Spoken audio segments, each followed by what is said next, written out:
السلام علیکم دوستو، سلجوقوں کے عروج ڈرامہ سیریل میں آپ سب دوستوں کو خوش آمدید کہتے ہیں۔ دوستو، ہماری پچھلی قسط کے آخر میں آپ نے سنجار کو طبیبہ تورنا خاتون سے پٹی کرواتے ہوئے دیکھا، اور ہماری آج کی اس قسط کی شروعات سلجوق محل کے دربار سے ہوتی ہے، جہاں سلطان ملک شاہ تشریف لاتے ہیں اور ساری محل کی خواتین ان کے استقبال کرنے کے لیے موجود ہوتی ہیں۔ اپنی والدہ سے ملنے کے بعد سلطان ملک شاہ اپنے تخت پر بیٹھتے ہیں اور کہتے ہیں، ترکان خاتون، آپ کی طبیعت کیسی ہے؟ ترکان خاتون کہتی ہیں، سب سے پہلے اللہ پر بھروسہ ہے اور پھر آپ پر سلطان۔ لیکن میرے سلطان، یہ کیسی مصیبت آ پڑی ہے؟ اتنی جرأت کس کی ہو سکتی ہے کہ وہ آپ پر حملہ کرے؟ سلطان کہتے ہیں، میدان جنگ میں جو لوگ میرے سامنے نہیں آ سکتے وہ ہمارے لباس پہن کر ذلالت کا مظاہرہ کرتے ہیں۔ ماہ ملک کہتی ہیں، آپ کو کچھ ہو جانے سے ہم بہت ڈر گئے تھے۔ پھر تاپار کہتا ہے، یہ غدارانہ منصوبہ جس نے بھی بنایا ہے، میں خود اسے سامنے لے کر آؤں گا۔ ترکان خاتون کہتی ہیں، اگر وقت پر تدابیر اختیار کر لی جاتی تو ایسا کچھ بھی نہ ہوتا۔ یہ سن کر سارے پریشان ہو جاتے ہیں، جبکہ سفریہ خاتون پھر کہتی ہیں، آپ دنیا کے بادشاہ ہیں سلطان، سلجوق سلطنت کا سہارا ہیں آپ، اگر آپ گرے تو ساری دنیا گر جائے گی۔ سلطان ملک شاہ کہتے ہیں، سلطنت ہم سے قائم نہیں ہے، اور سر گر بھی پڑے تو بھی پرچم نہیں گرے گا، آپ فکر مت کریں۔ میرے والد الپ ارسلان شہید ہوئے تو ہمیں پیچھے چھوڑ گئے، اور ہمارے بعد آنے والی اولاد سلطان کو مستحکم رکھے گی۔ پھر دوستو، دوسری جانب نظام الملک دکھائے جاتے ہیں، جو کہ حملہ آوروں کی تفتیش کر رہے ہوتے ہیں۔ تاج الملک اس دوران کہتا ہے، یہ تیر، خنجر اور لباس سب ہمارے لشکر کے ہیں۔ اس دوران ایک سپاہی مرا ہوا سامنے پڑا ہوتا ہے، جس نے سلطان ملک شاہ پر حملہ کیا تھا۔ نظام الملک اس سپاہی کے ہاتھ کو پکڑتے ہیں اور کہتے ہیں، ضرور کوئی نہ کوئی سراغ بچا ہوگا، ہم اچھی طرح سے تحقیق کریں گے۔ اس دوران کوئی بھی ثبوت حاجی کو نہیں ملتا، لیکن پھر بھی حاجی نظام الملک مرنے والے کے سر کے بال دیکھتے ہیں اور پھر کہتے ہیں، یہاں ہے سراغ۔ نظام الملک سپاہی کے بال کاٹتے ہیں اور اس کے سر پر 2 چہروں والا شاہین کا نشان بنا ہوتا ہے۔ تاج الملک کہتا ہے، یہ تو اناتولیا کے ترکوں کی مہر ہے، افسوس ہے ان پر، آخر وہ سلطان کی جان لینے پر ہی آ گئے ہیں۔ ان کے خیال کے مطابق وہ قید کیے جانے والے لڑکے کا انتقام لینا چاہتے ہیں۔ حاجی کہتے ہیں، تحقیقات اتنی گہرائی تک پہنچ چکی ہیں کہ ہم مکمل یقین دہانی کیے بغیر کسی پر فیصلہ جاری نہیں کریں گے تاج الملک۔ تاج الملک کہتا ہے، جناب، سب کچھ دن کی طرح روشن ہے، یہ مہر ان کی طرف ہی اشارہ کر رہی ہے۔ نظام الملک کہتے ہیں، یہ بات 2 بھائیوں کے درمیان جنگ چھیڑنے کا سبب بن سکتی ہے، کیا تم یہی چاہتے ہو؟ تاج الملک کہتا ہے، اگر انہیں بھرپور جواب نہ دیا گیا تو سلطان کی عزت کا کیا ہوگا؟ حاجی کہتے ہیں، اگرچہ مہر ان سے منسوب ہے، لیکن یقین کیے بغیر کچھ کرنے کی اجازت نہیں دی جائے گی۔ تاج الملک کہتا ہے، آپ سلطنت کے وزیر اعظم ہیں، مگر آخری فیصلہ دیوان اعلیٰ کا ہی ہوگا۔ یہ کہہ کر امیر تاج الملک یہاں سے روانہ ہو جاتا ہے، جبکہ پھر دوسری جانب اناتولیا کا سلجوق قبیلہ دکھایا جاتا ہے، جس کا نشان سلطان ملک شاہ کو مارنے والے فوجیوں کے سر پر ملا تھا۔ اس دوران کچھ سپاہی قبیلے میں داخل ہوتے ہیں، جبکہ ایک سپاہی کہتا ہے، کیا ہوا جنگجوؤں، سردار کلج ارسلان کہاں ہیں؟ سپاہی کہتا ہے، وہ پکڑے گئے ہیں، ہمیں جنگ میں شکست ہوئی ہے اور سلطان ملک شاہ نے کلج ارسلان کو گرفتار کر لیا ہے۔ پھر ایک سپاہی کہتا ہے، پہلے سلیمان شاہ کا بیٹا کوتلمش قتل کر دیا گیا اور اب ہمارے سردار کلج ارسلان کو گرفتار کر لیا گیا ہے۔ پھر ایک سپاہی کہتا ہے، اب میرے نزدیک انتقام کا وقت آ چکا ہے۔ قبیلے کے سارے سرداران اور سپاہی اپنی اپنی تلواریں نکالتے ہیں اور انتقام کی صدائیں لگانا شروع کر دیتے ہیں۔ یہ صدائیں سن کر ایک خاتون جو کہ کلج ارسلان کی بہن ہوتی ہیں فوراً مرکزی خیمے سے باہر آتی ہیں اور کہتی ہیں، جنگجوؤں، کیا ہوا ہے؟ تلواریں نیچے کرو۔ خاتون جنگجوؤں کے درمیان میں آتی ہیں اور کہتی ہیں، یہ کیا ہو رہا ہے؟ پھر جنگ پر جانے والے سپاہی سے خاتون کہتی ہیں، بھائی جان کلج ارسلان کہاں ہیں؟ سپاہی کہتا ہے، ملک شاہ نے انہیں گرفتار کر لیا ہے، ہم نے بہت مزاحمت کی ہے मगर कामयाब नहीं हो सके हैं। फिर एक सिपाही कहता है, एल्चिन खातून, अब मलक शाह ने हमारी नस्ल मटाने का फैसला कर लिया है। क्या हम मुसीबतों के सामने भेड़ की तरह सर झुका लेंगे? क्या हम आज तक इनसे मुंसलिक रहे हैं, मगर अब बगावत का वक्त आ चुका है। मौत या फिर इंतकाम। फिर सारे सिपाही मौत और इंतकाम के नारे लगाना शुरू कर देते हैं, लेकिन एल्चिन खातून कहती हैं, सब तलवारें म्यानों में डाल लें। मैंने कहा,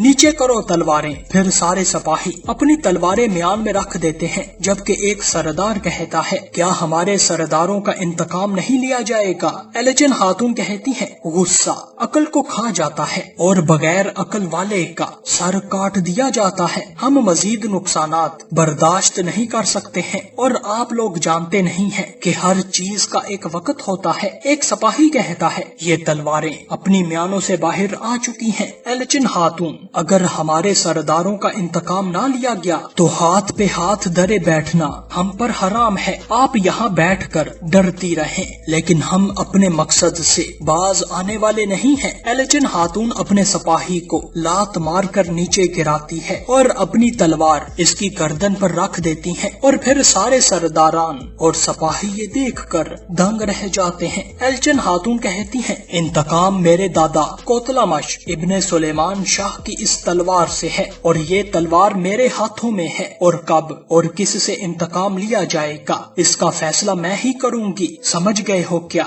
एल्चिन खातून फिर अपनी तलवार नीचे कर लेती हैं, जबकि सिपाही खामोशी से बड़ा शर्मिंदा होकर उठता है। एल्चिन खातून फिर कहती हैं, मेरी बात भाई जान कलेज अरसलान की बात है, और मेरी नाफरमानी करने वाला इनकी नाफरमानी करने वाला होगा। फिलहाल ये अपनी तलवारें सब्र के साथ तेज करने का वक्त है, और इंतकाम के दिन सबसे पहले मेरी तलवार से खून बहेगा। ये तुम सब याद रखो। सारे सिपाही और सरदारान अपनी सरदारनी के हुक्म पर सर खम करते हैं, और एल्चिन खातून कहती हैं, अब बिखर जाओ। सारे सिपाही और सरदारान अपने अपने कामों की तरफ रवाना हो जाते हैं, लेकिन एल्चिन खातून इस सूरत-ए-हाल पर बड़ी गमगीन होती हैं, और वो अपनी तलवार की तरफ देखती हैं और कहती हैं, मलक शाह, इस कदर इंतकाम में एक दिन तुम ही डूब कर मर जाओगे। जबकि फिर दोस्तों एक वीरान जंगल में बातनी सरबराह अब्दुल मालिक बिन अत्तास दिखाया जाता है, जो कि अपनी इबादत करते हुए कहता है, ये काफिरों का फैसला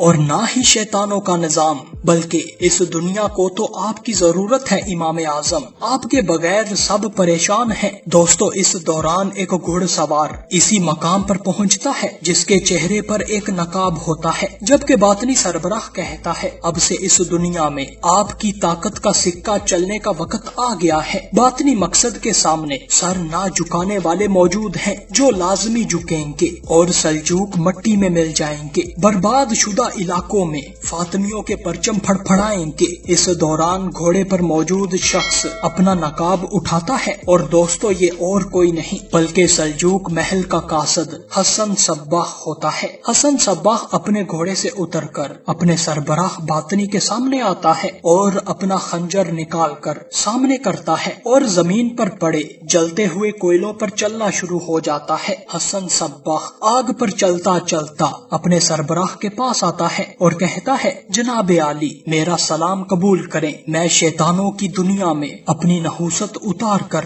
फेंक आया हूँ। शैतानों के सरबराह मलक शाह के दिल में मैंने अपना खौफ बिठा दिया है, और हमारे फिदाई शहीद हो चुके हैं। मुझे हुक्म दीजिए कि मैं अपने फिदाइयों की तरह खून का कतरा कतरा बहाकर शहीद हो जाऊं। हसन सब्बाह अपना खंजर अब्दुल मालिक को देता है, जबकि बातनी सरबराह अब्दुल मालिक हसन सब्बाह का खंजर पकड़ता है और कहता है, इस जमीन को तुम्हारी जरूरत है हसन, तुम हमारे मकासद के लिए शैतान के घर में दाखिल हो जाओ, हमारे इमाम के लिए, हमारे खलीफा के लिए। बातनी सरबराह फिर खंजर से अपनी हथेली काटता है और फिर कहता है, मैं अपने खून और दुआ से मोहर लगाता हूँ। फिर दोस्तों अब्दुल मालिक हसन सब्बाह के माथे पर अपना खून लगाता है और कहता है, अब तुम्हारा सर कुर्बानी के जानवर की तरह मुकद्दस है हसन सब्बाह। जबकि फिर दोस्तों दूसरी जानब सिपाही सांजर दिखाया जाता है, जो कि एक खुफिया चबूतरे में दाखिल होता है और एक बूढ़ा शख्स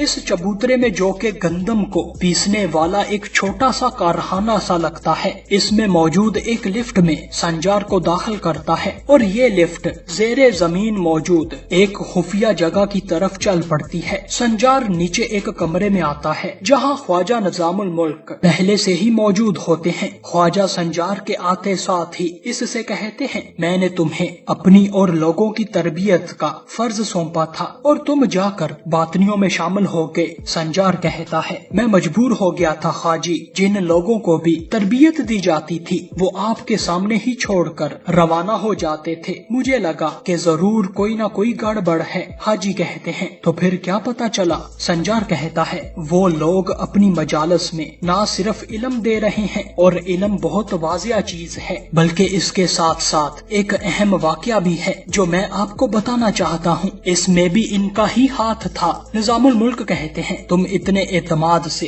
ये बात कैसे कर सकते हो? संजार कहता है, मेरी मौजूदगी में वहाँ पर एक पैगाम रसा आया था और अलग लिबास के साथ वो वहाँ पर दाखिल हुआ था, लेकिन जब वो शख्स वहाँ से गया था तो इसका लिबास मुख्तलिफ था और कपड़ों वगैरह पर मौजूद निशानात देखकर मुझे लगा कि सुल्तान के साथ कुछ गड़बड़ होने जा रही है। हाजी ये सुनकर बड़े परेशान होते हैं, जबकि निजामुल मुल्क कहते हैं, तुमने अपने पीछे कोई निशान तो नहीं छोड़ा? संजार कहता है, वो सब के सब अब मट्टी के नीचे हैं, लेकिन आप फिक्र ना करें, सिर्फ आपके आदमी के अलावा सब मर चुके हैं। निजामुल मुल्क कहते हैं, तुम वहाँ से कैसे निकले? संजार पास पिंजरे में मौजूद एक कबूतर की तरफ देखता है और कहता है, आपने हमें परिंदे की तरह उड़ना और मछली की तरह तैरना भी सिखाया है। हाजी कहते हैं, हमला आवरों ने हमारे सिपाहियों का लिबास पहनकर हम पर हमला किया है और इनके जिस्मों से अनातोलिया के तुर्कमान के निशानात मिलते हैं। संजार कहता है, ये सब तो जंग का सबब बन सकता है, इनका मकसद हमें एक दूसरे से लड़ाकर कमजोर कर देना है। हाजी कहते हैं, मुझे भी इब्तदा में यही खेल होता हुआ दिखाई दे रहा था, लेकिन अगर तुम्हारी बात पर गौर किया जाए तो लगता है कि ये बातनियों का ही मंसूबा है। संजार कहता है, असल में वो खुद एक खतरा है, वो हर जगह हर सूरत में दाखिल हो सकते हैं। हाजी कहते हैं, तो तुम कोई कपड़ा ला सके हो? संजार कहता है, नहीं, सब कुछ जाया हो गया है। निजामुल मुल्क कहते हैं, वो हमारे लिए मजबूत सबूत बन सकते थे, मगर अब दीवाने आला को बताना बहुत मुश्किल होगा कि ये हकीकत में बातनियों का ही काम है। फिर दोस्तों दूसरी जानब बातनी सरबराह अब्दुल मालिक दिखाया जाता है, जो कि हसन सब्बाह से कहता है, तुम्हारा जख्म फतह की अलामत है, इसे बाकी रहने दो, ये तुम्हें तकलीफ नहीं देगा और जब भी देगा तो तुम्हें एक फख्र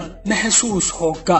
हसन कहता है, हमारा जख्म जितना भी गहरा होता है हम मजीद गहरा जाते हैं जनाब आली। हमारी कोशिश थी कि सुल्तान और निजामुल मुल्क का एतमाद हम जीत पाएं। अब्दुल मालिक कहता है, तुम इनका एतमाद जीत कर आगे बढ़ते जाओगे, तुम इनका एतमाद जीत कर इनके मजीद अंदर घुसते जाओगे, लेकिन अब मिल बैठने का वक्त आ चुका है ताकि तुम्हारी मेहनत का असल फल तुम्हें दिया जा सके। हसन सब्बाह कहता है, अब दीवाने आला अनातोलिया के तुर्कों से जंग का फैसला जारी करेगी और इस तरह वो लोग आपस में ही लड़ते रहेंगे। अब्दुल मालिक कहता है, सल्जूक जितने कमजोर होंगे हम इतने ही ताकतवर होंगे और अजीम इमाम का मकसद इन जमीनों पर फले फूलेगा। हसन सब्बाह कहता है, मैं सुल्तान की नजर में आ चुका हूँ और इन शैतानों को एक दूसरे से लड़ने में कामयाब हो रहा हूँ, मगर मुझे एक चीज परेशान कर रही है। अब्दुल मालिक कहता है, वो क्या है? हसन सब्बाह कहता है, हमारे फिदाई सल्जूक सिपाहियों की वर्दी में थे और मेरे अलावा कोई शख्स ये बात नहीं जानता था, मगर एक शख्स खुद मैदान में आया और उसने हमले का पोल खोल कर रख दिया। अब्दुल मालिक परेशानी से कहता है, बाहर के किसी आदमी का समझना नामुमकिन है, वो जो कोई भी है हमारे अंदर का है। हसन सब्बाह कहता है, ये भी मुमकिन है कि वो शख्स हमारा सल्जूकों को आपस में लड़वाने का मंसूबा नाकाम बना दे। अब्दुल मालिक कहता है, मैं अपने फिदाइयों को खबर भेजता हूँ ताकि वो तदाबीर एहतियार करें और सारे फिदाइयों की जांच पड़ताल करें। अगर वो हमारे दरमियान मौजूद है तो जरूर कहीं न कहीं जाहिर हो ही जाएगा। फिर दोस्तों दूसरी जानब सल्जूक दरबार में लगा दीवाने आला दिखाया जाता है जहाँ सारे सल्जूक सपाही और वजीर मौजूद होते हैं। इस दौरान सुल्तान मलिक शाह अपने वफद से कहते हैं, तो बताएं अब दारुल हुकूमत में इस तरह की घटिया हरकत करने वाला कौन हो सकता है। अमीर ताजुल मुल्क कहता है, सबूत अनातोलिया के तुर्कमानों की तरफ इशारा कर रहे हैं। फिर मलक तापार कहता है, क्या वो लोग सुलेमान शाह के बेटे कोतलामश और किलिज अरसलान का इंतकाम नहीं लेना चाहते। सुल्तान कहते हैं, सुलेमान शाह का बेटा कोतलामश, हमने इसे अनातोलिया की फतह का हुक्म दिया था, लेकिन इसने हमारे ही खिलाफ बगावत कर दी थी। हम इसका अंजाम इस तरह नहीं चाहते थे, लेकिन अगर इसे सजा नहीं दी जाती तो कल हर कोई सर उठाने लगता, और इस वजह से हमने इसके बेटे किलिज अरसलान को अपनी हिरासत में ले लिया है, ताकि अनातोलिया के तुर्कमान इसके साथ मिलकर बगावत न कर सके, ताकि मजीद भाइयों का खून न बह सके। लेकिन वो फिर भी ऐसी हरकत कैसे कर सकते हैं। फिर एक और अमीर कहते हैं, इस घटिया हरकत के खिलाफ हमारी सल्तनत को बेहतरीन अंदाज में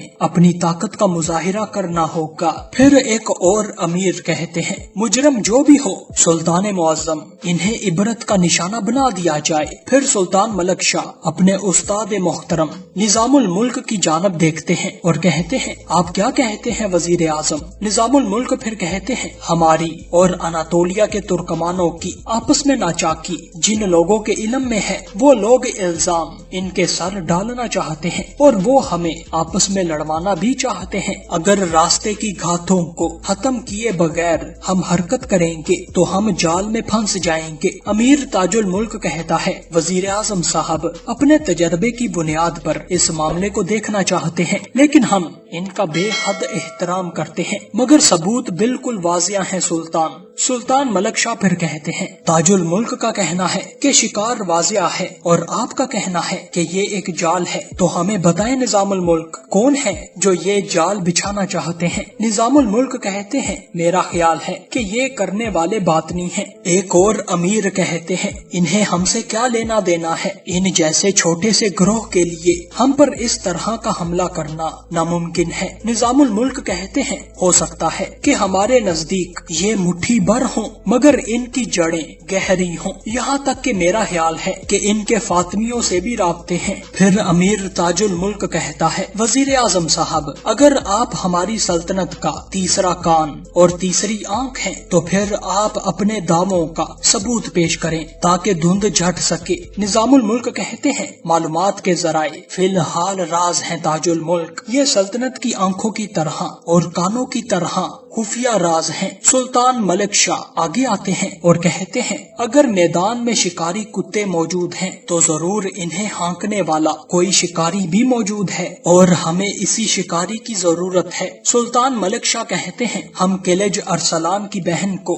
पकड़ना नहीं चाहते थे, लेकिन इसे यहाँ लाकर तहकीक जरूर की जाएगी। अगर ये साजिश अनातोलिया में रचाई गई है तो फिर इसमें जरूर इसका भी हाथ होगा और तब धुंध भी छट जाएगी और शिकारी के साथ शिकार भी नजर आ जाएगा। मलक तापार फिर कहता है, किलिज अरसलान की बहन को तुर्कमान आसानी से हमारे हवाले नहीं करेंगे। मेरे सुल्तान अगर आप हुक्म दें तो मैं खुद इस फर्ज की तकमील करना चाहता हूँ। सुल्तान अपना सर हिलाते हैं और कहते हैं, हाँ बेहतरीन किस्म के सिपाहियों का जाना ही बेहतर रहेगा। सब अपने सुल्तान के हुक्म पर सर खम करते हैं और यहाँ से चले जाते हैं सवाए निजामुल मुल्क के। और दोस्तों, यही हमारी आज की इस किस्त का इख्तिताम होता है।